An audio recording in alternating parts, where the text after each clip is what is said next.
ಹೊಸ ವರ್ಷವೆಂದರೆ ಕಳೆದ ವರ್ಷದ ವೈಫಲ್ಯಗಳನ್ನು ಶುದ್ಧೀಕರಿಸಿ ಹೊಸ ಸಂಕಲ್ಪಗಳನ್ನು ಕೈಗೊಳ್ಳುವ ದಿನವಾಗಬೇಕು ಎಂದು ನಿವೃತ್ತ ಕೆಎಸ್ ಅಧಿಕಾರಿ ಎನ್ ರಘುಮೂರ್ತಿ ಹೇಳಿದರು.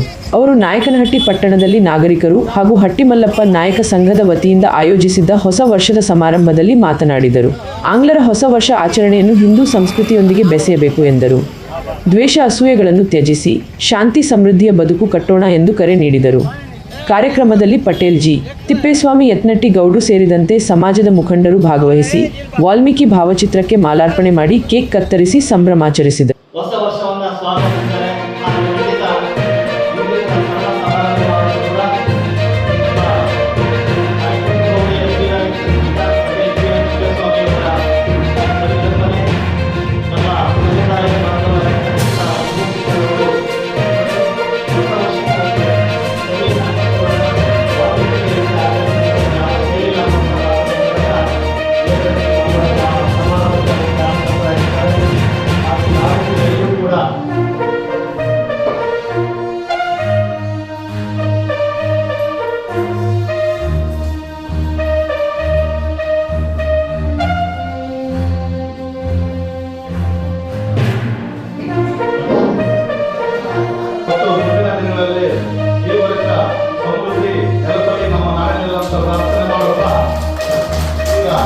ಕಾರ್ಯಕ್ರಮದಲ್ಲಿ ಕೇಕ್ ಕಟ್ ಮಾಡುವ